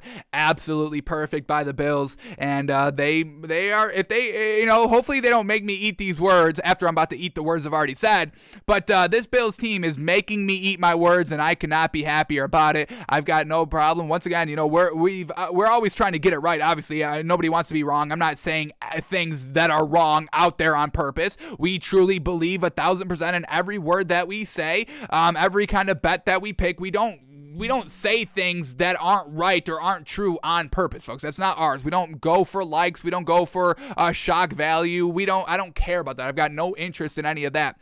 But I will get it right. If we see something is wrong and we said something is wrong, we're going to watch it and keep watching it to see, are we truly wrong? Or is there any hope? Is there any belief that we were right, and truly take the stats with the film and be like, oh, we were wrong, and we were a little wrong about the Bills, saying they were playoff pretenders, folks. Nothing like that. The best team remaining, and we'll see if they can continue to get it done. I believe they can. So, Bills get the win here. Josh Allen looked absolutely flawless. We'll call it flawless officially. Bills getting it done. Man, oh man, that was fantastic. Alrighty, next matchup up here. Let's go to the Eagles at the Bucks. And like we said a little bit earlier, we just really want to focus on Mike Evans here. Yes, Tom Brady's great. We don't have to question that. The defense is really good as well. Not allowing the Eagles to do anything for the first 3 quarters, and then game's over. 31-0. It's game over. You can give up 15 points, and nobody's gonna bat an eye because you've already won the game. So the defense is good. Tom Brady's good, but I really want to focus in on Mike Evans because that's gonna be the key to winning the Super Bowl. All right, no Antonio Brown. Leonard Fournette's a little banged up. Is he gonna be able to come back? Scotty Miller a little banged up. Is he gonna be good to go? Is he gonna get injured again and be out for a game or anything like that? So it is really going to have to fall on Mike Evans, not single-handedly, but a little half single-handedly right here. Half-handedly, is that a thing? Half-handedly? I'll use it. Half-handedly right here for Mike Evans. And, when we just look at back what he did last season, he had a great, let's go to his playoff logs right here. He had a great game 1 in the playoffs last season. His overall production was still okay for the remainder of the playoffs. He had 119 yards in the wild card game against Washington, no touchdown. Then game number 2, he only had 1 catch for 3 yards, a touchdown. They still win the game. Game number 3, the finals, the NFC Championship game. He had 3 catches for 51 yards and a touchdown against Green Bay. And then in the Super Bowl, only 1 catch for 31 yards. So, yes, his overall production was still good. We're not knocking Mike Evans last season. We just are kind of seeing, hey, we're going to need more. We're going to need more from Mike Evans this season compared to last season because all the weapons were kind of good to go heading into the playoffs. Everything was kind of clicking at the right time for the Bucks at the end of the season, and they carried that into the postseason and the Super Bowl, and they all won it. This season, a little bit different. They're not kind of at full strength. They're not, 100%, narrative free, distraction free because of Antonio Brown. So Mike Evans had a great game. Fantastic. 9 catches, 117 yards, and a touchdown. Like he had, a great wild card game last season. But we need his production not to dip like it did last year. He's going to have to keep this up. So let's watch Mike Evans. We're going to watch all of his highlights right here. We're going to watch Mike Evans and see, can we see him keeping up this? Was this just all wide open that the Eagles were giving him? This is easy. And, Mike Evans, it's going to be a little bit tough the next couple of weeks to still get this great level of production. Or is Mike Evans looking so gosh dang good? They're throwing him the ball 50-50 deep down the field. He has to compete for these balls and all that just to get a gauge of what Mike Evans was truly looking like here to accumulate all these great stats. 9 targets, 10 receptions for 100 and plus, 117 in a touchdown. So here we go. Mike Evans, folks. Is this man going to be able to keep it up, or was he just good because he was facing this bad Eagles team? Here we go. Mike Evans. Every Mike Evans catch. Here we go. 2.5 minutes. Here we go. First catch up here. It's a 3rd and 6. 3rd and 6. And that's just easy. A little bit of a crossing route there by Mike Evans to get open on 3rd and 6. 0-0 game in the first quarter. And this is a great start right here, keeping the drive moving. Tom Brady's first completion. He's 0-2 up until this point, and then he gets the ball to Mike Evans for a first down. Is that a surprise? No. And then we get here a little bit later. We get a little bit of a screen pass trying to go, and unfortunately, he just could not break big. Mike Evans, he caught the ball, but the defense shut it down right at the line. All right, they're up 7-0 a little bit later and going to Mike Evans. He's wide open on a comeback route, and he gets taken out of bounds, but he picks up the first down on 2nd and 10. Real solid right there. And once again, these defenders kind of backing off of Mike Evans because obviously he can do so much. Right here, Jalen Mills on him. Jalen Mills right here, number 2. He's playing 8-9 yards off of Mike Evans in the red zone. It's not like Tom Brady's backed up at his own 5-yard line and can just bomb it 50 yards to Mike Evans. No, he can max it out there at the 17-yard line or the 14-yard line, even shorter. So it's Davis Mills giving this man 9 yards of separation when there's only 14 yards to the end zone. Let's see if this plays out well. Here we go. Mike Evans on another screen, almost got jumped by the defense, but Mike Evans catches the ball and takes it 9 yards right there. So if they're going to play off, they've got no problem running a quick kind of wide receiver screen, quick getting the ball out to Mike Evans in space. And Mike Evans in space is dangerous, folks. All right, they're up 14-0. Once again, a comeback route here. Jalen Mills just giving him everything, giving him all these yards. Right here, he's playing a little bit of press coverage, and Mike Evans on the comeback is able to secure 5 yards of separation on just the comeback alone right here on Davis Mills, who's playing right up on him right from the snap. So, man, oh, man, Mike Evans able to create that separation like we already know, and it's absolutely fantastic. Here we go. Second half now. Mike Evans picks up about 9 yards. Or this is second quarter, geez. They're up 14-0. Now 17-0 in the second half. Here we go. 3rd and 3, approaching the red zone, and there is Mike Evans. And if Tom Brady put this ball up a little bit higher, this is going to be a catch in a run for the final 3 yards into the end zone right here. But Tom Brady, the ball kind of dips down a little bit. Mike Evans has to go to his knees to secure the ball, but it's going to be caught regardless. And I want to say Tom Brady goes to him again next play, and we get the route right here. Once again, it's just defenders are tripping, trying to stay up with this man, keep up with Mike Evans. So, Mike Evans, great catch right there to bring him inside the 5-yard line. Once again, ball a little underthrown. Mike Evans has to bring this one into his chest right there, and they are able to score a touchdown on the drive because of that.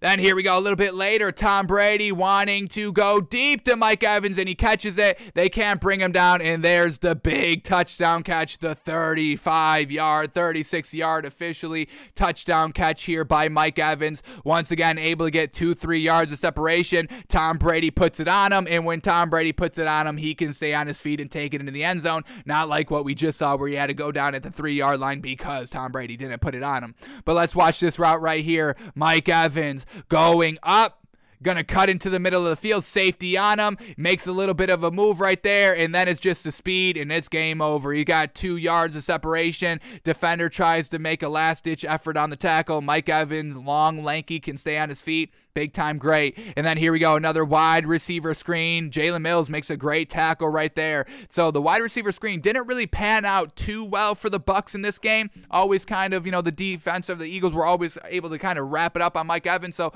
we'll see. Is this going to be a game plan moving forward here for this Bucs team offensively, or are they just going to kind of scrap some of these wide receiver screens that they were trying to get to Mike Evans and push the ball down the field a little bit more? So we'll see what they do with Mike Evans. We know he's great. He can lead the team in receiving yards, no problem, but he's definitely going to have to do it more consistently. I mean, this is the other pass catchers for the rest of the game. So we know Mike Evans, 9 catches, 117 yards. Then wide receiver number 2 is Giovanni Bernard, their running back, 5 catches for 39 yards. Then we get Gronk, 5 catches, 31 yards. Then Tyler Johnson, 2 catches, 30 yards. Cameron Brate, 3 catches, 29 yards. And Keyshawn Vaughn, 2 catches, 9 yards. Scotty Miller, only 1 catch for 8 yards last game. So it's just, yeah, they have a lot of pieces. Don't get me wrong. They still got talent on this team. But pure wide receiver-wise, losing Antonio Brown, a little bit of a hit. So we'll see if Mike Evans can keep up this level of production. They're definitely going to need it next week.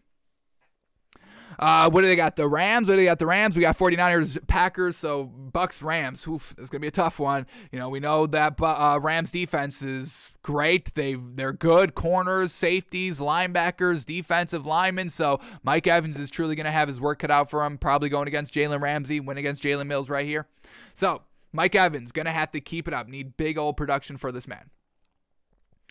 Alrighty, let's head to our next film study. What do we want to watch? We want to go here. Let's go here. All right, here we go. Let's go to 49ers at the Cowboys because we've got to kind of check in with Jimmy Garoppolo. So I've been a decent supporter of Jimmy Garoppolo on the show here. We have never preached for him to be benched for Trey Lance. We never bought into Trey Lance, and we've never truly fallen off of Jimmy Garoppolo. I know Kyle Shanahan might have. We still can't really read Kyle Shanahan. He's so up and down, wavy. He's always kind of saying one thing, and then a couple weeks later goes back and says Jimmy Garoppolo's great. So I don't really know how Kyle Shanahan truly feels about Jimmy Garoppolo. Jimmy Garoppolo kind of knows he's kind of getting forced out, so I'm assuming Kyle Shanahan doesn't really want him anymore. I know the fans don't really believe in Jimmy Garoppolo. I know the national media is not that big on Jimmy Garoppolo, and I wasn't really kind of agreeing with y'all until what I saw once again in a playoff game. And it's so hard to call Jimmy Garoppolo not clutch or anything like that because what he just did against the Rams in Week 18, that was clutch. You've got to admit that was clutch as heck.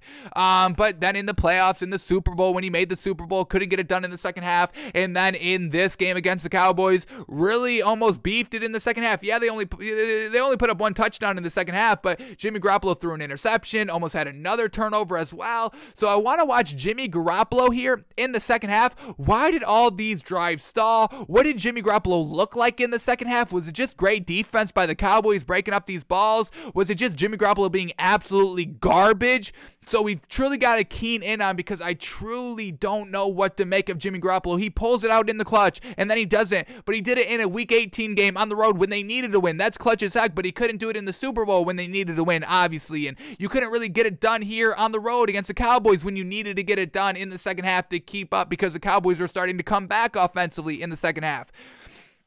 So, Jimmy Garoppolo, obviously not 100% clutch, but also not 0% clutch. And how much do we read into the regular season clutch? And how much should we read into him not being clutch in the playoffs? Probably a lot, because obviously that's what you play for, to get in the playoffs. So let's watch the film here. Let's see if anything gets a little bit clear on what Jimmy Garoppolo truly is, and see if there's any bettability on him this week when he has to go into Lambeau and face Aaron Rodgers, and he's going to have to be clutch, because Aaron Rodgers can be clutch. So we'll see.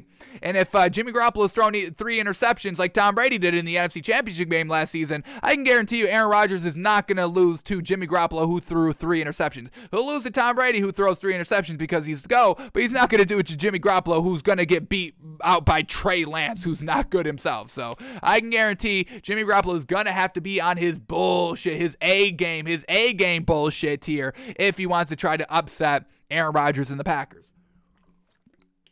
So let's watch it here. Let's watch what Jimmy Garoppolo is doing. I do want to watch the accuracy, but I also want to see if he's making the right reads. So we'll take it in the all-22. See if he's going, let's take it in the broadcast, get the baseline of the play, and then if we need it, if the receiver was covered and he tried to force it, then we'll take it in the all-22 to see where everybody was. But let's take it from third quarter onward here. So here we go, first drive, why did this drive stall? Here we go. We get on the 25-yard line. We get passing complete, then a 9-yard run, and then a passing complete on 3rd and 1. Come on. And why are we running the ball? Why are we throwing the ball on 3rd and 1 anyway? Come on. We're not trusting Jimmy Garoppolo. Once again, Kyle Shanahan, you don't want Jimmy Garoppolo. You drafted Trey Lance way higher than he should have went. You've been saying that Trey Lance is going to play all year long, and he hasn't really done that. So what do you truly think of Jimmy Garoppolo? And if you're throwing the ball on 3rd and 1, that kind of means you trust him, no? So let's watch the film. Here we go. We get a 1st and 10. What does this look like? This is a passing complete. It's a play action, and he's going to try to get it over the defenders here, the linebackers of the Cowboys, and this is very well covered, and they're able to bat the ball down before the ball can even get there. Receiver is decently open if he puts it out in front, but this looked like it may have been a little bit behind, and he's probably thankful that this got tipped, because if that ball was behind, that was going to be an interception. But either way, Jimmy Garoppolo tries to bite off a little bit more he can chew there, and gets batted at the line of scrimmage. Then they do a toss to Deebo Samuel, who picks up 9 yards. Well done by Deebo Samuel, and that's another huge player that's gonna have to be on his A-game bullshit here next playoff game against the Packers, because he's a huge piece. He can be used as a receiver, obviously. Running back, they've just kind of been utilizing him in, and he's been getting it done in both facets of that game. So here we go. Now we get a 3rd and 2. Jimmy Garoppolo here. What do they do? In the shotgun, rolling out to the left, and he's going to fire this one up into double cover, just out of bounds. So just nothing seemed to be open here. Everything was rolling out to the left. This is a design play actually right here. You got to dump it down right there. Is he even a receiver? Is he even going out for a ball? Where did this man line up at? Oh, that's the Cowboys defender. I'm sorry. I was saying, I think that's Leighton Vander Esch. How is Jimmy Garoppolo going to throw? I brain farted there. Sorry, folks. So yeah, everything rolling out to the left here. Nothing really open. Pressure got there immediately and just had to throw it away. So not really on Jimmy Garoppolo right here on this kind of drive that stalled. First drive out of halftime that resulted into a punt. So I don't really put that on Jimmy G there. Then this next drive, we get a touchdown because of the interception by Dak Prescott that sets them up right at the 26-yard line of the Cowboys. Let's see what they do right here, how they score their only points of the second half, and it's going to be an a rush to the right side for Deebo Samuel, and his speed takes it all the way. So once again, Deebo Samuel's huge clutch and a huge key piece to the San Francisco 49ers offense in general. So that's their one lone score of the second half. A turnover that sets up great field position, and then you let your playmakers, Deebo Samuel, make a big play. Not so much on Jimmy Garoppolo getting it done there. Truly, he had no impact on that play at all. He didn't even throw the ball. They handed it off. So that's their one lone score of the second half. Now, here we go. Next drive that results in a punt here. Let's take it here to the final 3 plays. At their own 24-yard line, we get a -1 yard or 1 yard run, a -1 yard pass, and then a pass incomplete on 3rd and 10. So here we go. They hand off the ball, only gets 1 yard. Alrighty, that brings up 2nd and 9. Here we go. Jimmy Garoppolo. Going to lose a yard on this run, or they're going to run it with a running back, and it's going to be a wide receiver screen that gets absolutely ate up. So, once again, nothing with Jimmy Garoppolo up until this point, but we get 3rd and 10. Let's see why this man cannot sustain this drive. Here we go. They're up 23-7 here, so multiple double-digit lead, multiple possession lead, and he's going to go deep down the field, and he's got his receiver wide open. I believe that's Brandon Ayuk, and overthrows him just an inch. Able to get a hand on it, but he had to jump and outstretch 100% to try and get just a hand on the ball. And Jimmy Garoppolo cannot miss these throws, especially when you're trying to close out games in the second half. So yes, this is a glaring example of him not being clutch. You get this, you can easily run out the last minute 42 seconds of the third quarter. You'd be at midfield, so a couple more yards, you're in field goal territory. Then that would make it 26-7 for a 19-point lead. Pretty good. That's 3 possessions. Right now, that's still only 2 officially. What is that, 16? Yeah, they're still only down, officially only 2 possessions, 2 touchdowns and 2 two-point conversions, down 16 points here. So this could have been a huge throw to make it not even come down to Dak Prescott running out the final 14 seconds himself to ice the game for the 49ers. So that's a big ol' miss. That's a big ol' overthrow right there. And for that is inexcusable. That's Jimmy Garoppolo's first true blunder of the second half. Let's see if it was just one. Here we go. Next drive, we get an interception drive right here. Ooh. Let's watch some good. There's only 5 plays, 4 plays officially. One's the kickoff, so they always count that. But 4 plays right here. We get an 18-yard pass, a -5-yard run, and then a positive 5-yard run, and then we get the interception. So let's watch this first big pass here by Jimmy Garoppolo, and then we'll take the interception. But let's see if Jimmy Garoppolo looked good on this big pass. We get play action, throws it over the middle of the field, in stride to George Kittle. And this was like George Kittle's only catch of the game. They really did not utilize George Kittle that much. Yeah, 1 catch for 18 yards. That's his one lone catch. Crazy. For 18 yards. But that came in the second half, and that's a really good throw there by Jimmy Garoppolo in stride, picking up the first down. But he does commit the ultimate blunder of the quarterback position, which is throwing the interception. So let's see what this interception looks like. They're up 23-10, 9 minutes, 48 seconds left in the fourth quarter, and they're at their own 44-yard line, 2nd and 11. Here we go. Jimmy Garoppolo dropping back to pass, pressure right in his face, but he avoids it, rolling out to the right, and then here we go, throwing on the run, high and behind, and this Cowboys team is full of ball hawks. They're not going to miss that opportunity. Like Jimmy Garoppolo misses wide open receivers, this Cowboys defense, they never missed their chance, and that's just an easy ball right there to pick off. So Jimmy Garoppolo throwing on the run is not good. Clutch ability is really not there. So okay, we're starting to get some big time concerns on Jimmy Garoppolo, the quarterback, and that's never good heading into an off season. Not quite yet. He can still, if he wins the Super Bowl, can you move off of a quarterback that just won you the Super Bowl? Has that ever happened? I get retiring like Peyton Manning. The Broncos didn't move off of Peyton Manning, and they wouldn't have moved off of him if he just won, even though that arm was big old noodle arm. Big Ben, they probably force him out if he won the Super Bowl this season because he wouldn't have had any force of winning that Super Bowl if they won it this season. But yeah, no quarterbacks ever truly get pushed out after winning a Super Bowl. Tom Brady, did he get pushed out? Did he win the Super Bowl that year? No, the Chiefs won it. Chiefs won. Patriots losing the AFC Championship game. Is that what it was? And then they don't really force him out. He just kind of leaves. But, yeah, I mean, can you force Jimmy Garoppolo out if he wins to the Super Bowl? That'd be real tough to do. I don't know. I don't know if they do that, but they could. They could still do that. So Jimmy Garoppolo is truly going to have to play flawless right here for the final 3 games of the season if he can get to those final 3 games of the season. So that interception truly on Jimmy Garoppolo right there. Plenty of time. Could have thrown the ball away. Let's take this one in the All-22 just to see if there was anything else open. Did he just make a bad read? He's rolling out to the right, so you're going to have to throw to the right, and that's where he threw. But let's see what Jimmy Garoppolo looked like here on this interception. I don't know. Is this the interception? Rolling out to the right? Yeah, here we go. Rolling out to the right. Yeah, just nowhere really open right there. You had a comeback route a little bit deeper down the field, like 20 yards deep down the field right here. We can watch the route. He's just going to go out, go 15 yards, kind of play the game between the corner and the safety. Corner's looking back the entire way. See Jimmy Garoppolo's running back toward the ball, ready to throw, and then that's when he makes his run, and that's the interception. So that's just great defense. Man, this Cowboys defense, so unfortunate that they lost because some of the plays they make, yes, we know we talked about them getting burned, but they get the turnover and they lock up when they need to. So I don't mind the corners getting beat, decently throughout a game, but right here, man, that was perfect defense of how he played that one deep receiver. Then he played right back to the ball, watching Jimmy Garoppolo. That was fantastic defense right there by the Cowboys.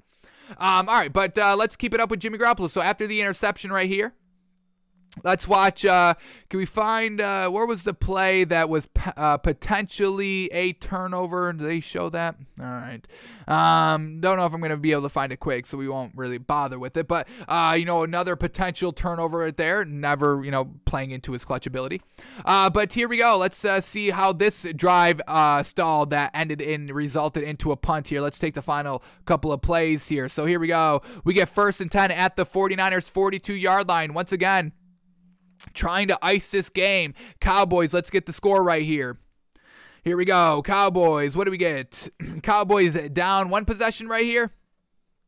Here we go. Yeah, they're down 6 points, 23-17, 4.5 minutes left in the 4th quarter. It's a 1st and 10, and they're at their own 42-yard line. So they're very close to kind of running out the rest of the clock here. Have to pick up a couple more first downs, obviously, but let's see what they can do. Here we go. Jimmy Garoppolo going to hand off the ball, gets no yards. Then we get 2nd and 10 at the 42-yard line. Let's see. Cowboys still not utilizing their timeouts just quite yet with 3 minutes, 40 seconds left. Then they hand off the ball again to Deebo Samuel, and he takes it out of bounds. Not great. Stops the clock. But he got 5 yards. Then we get 3rd and 5. Are we going to get a pass here? Is Kyle Shanahan going to trust Jimmy Garoppolo? He does. And then fires the ball over the middle of the field, but a yard short of the first down. So Jimmy Garoppolo getting a little bit too happy, thinking it was open when it really wasn't that open. You had, I believe that's Leighton Vander Esch playing the middle of the field, playing that first down play. And Jimmy Garoppolo maybe fires the ball a little bit too soon there, and he fires it right before the first down marker. That's a little bit more on the receiver of not truly making sure he's at that first down marker on the little bit of a crossing route. So on 3rd and 5, you only throw it 4 yards. That's still a little bit on Jimmy Garoppolo. You must make sure that ball's going to the first down marker. I know you thought it was open. You got rid of the ball quickly, and that's good. But overall, there was still a linebacker right there in the middle of the field. In that on 4th and 1, trying to draw him off sides.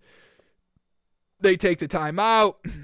That's what else do we get here? Then we get 4th and 6, offside. False start by the 49ers. So they're in punting formation. Then we get 4th and 11, and they finally punt here. They finally punt. So that was really it by Jimmy Garoppolo. Kyle Shanahan not really trusting him that much. 3rd and 5, trusting him a little bit, but not getting it to the boundary. That's a little bit on the receiver, like we said, a little bit on Jimmy Garoppolo as well. And then the final drive right there that they were trying to ice it on for the 49ers, they just ran the ball every single down. So Jimmy Garoppolo not making the plays needed in the second half. That wide open pass Still wasn't horrendous. The interception, yes, his bad. That was 100% on him. The overthrow, 100% on him. So he's just not getting it done. Still a little bit unclutch in the second half. So we'll see what can Jimmy Garoppolo do this week on the road again against a better team. Obviously, the Packers are better than the Cowboys. No disrespect to the Cowboys, but the offense is way better than what Dak Prescott and company has been able to do consistently here for the Cowboys this year. So when you're going to have to probably put up more than 23 points, when you're going to have to score more than 7 points in the second half, because if the 49ers are in a position where all they have to do is score 7 points in the second half, then that's going to be more of a knock on Aaron Rodgers than it is on the 49ers and Jimmy Garoppolo. So we'll watch the game. I've got no real buy ability in this kind of 49ers team. There's still a little bit of believability in Jimmy Garoppolo himself. But overall, this is a real tough matchup for the 49ers right here. Kyle Shanahan, Matt LaFleur, obviously they've got history together, and we'll see how they handle it. It should be a good game overall, and we'll see if Jimmy Garoppolo flounders to the pressure like we did kind of see a little bit last week.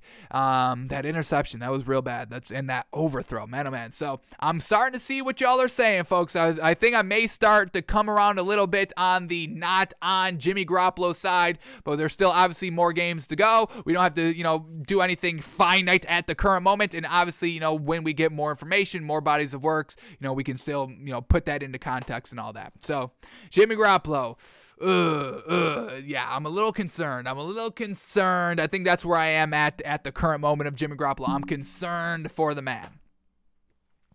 Alrighty, I think that's what we are going to have to end it on for today, folks. So we still got 2 more film studies to go over, but we should be able to maybe squeeze those in tomorrow. Steelers, Chiefs. For the Chiefs, we're going to watch Patrick Mahomes highlights, and we're going to see, what do I got? See if the Bills defense will be able to handle it. So as we're watching Patrick Mahomes and what he can do, we're going to be thinking about that Bills defense and saying, all right, they're going to be able to stop that. Oh, no, they're not going to be able to stop that. Oh, they might have trouble against that.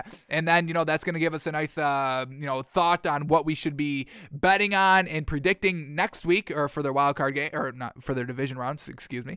And then we'll watch the Cardinals and the Rams. I just want to watch Matthew Stafford's incompletions. That's all we have to really see. Once again, what we saw in the first kind of 4, 5, 6 weeks of the season. Matthew Stafford missing some reads, missing some throws overall. We haven't really seen that in the back end of the season, but I want to see, did that creep up a little bit, in the wild card game? He was fantastic. We're not knocking him, but I just want to see, is this something we have to kind of keep in the back of our mind, or is this an old narrative that we can truly recycle, don't bring up again, all that? So we'll watch Matt Stafford's incompletions. There's only like 4 or 5 of them, so it's not that much. So, yeah, those final 2 film studies we can probably wrap up quickly a little bit later in the week, so no worries there. Alrighty, folks, that's going to do it for us today. Thanks for tuning in. Thanks for watching. Thanks for listening. We're back live tomorrow around noon Eastern. This week, Wednesday, Thursday, Friday, a little bit wonky with our times. Next week, Tuesday, Wednesday, Thursday, a little bit wonky with our times. We're going to try to do it around 11 to noon. We may have to do some primetime shows for, this week, maybe some next week. But either way, we will be here, folks. So thanks for tuning in. Thanks for watching. Thanks for listening. We're back live tomorrow around 11 to noon. We'll be live somewhere around that time span, potentially, or we will do a primetime show. But either way, we're going to be here. So watch later, watch live. If you see the notification, I'll try to notify all of that. Let's quickly see anything breaking as we were live. Bruce Arians fined $50,000 for striking his own player. Alrighty. Anything else breaking? Eagles general manager Howie Roseman says Jalen Hurts is the team starting quarterback entering 2022. Yeah, I mean, yeah. All right. That's going to be it, folks. We are out of here. Have a great one. A lot of ways to make some money in the NBA tonight. See if you take advantage. We will, and we will see you tomorrow.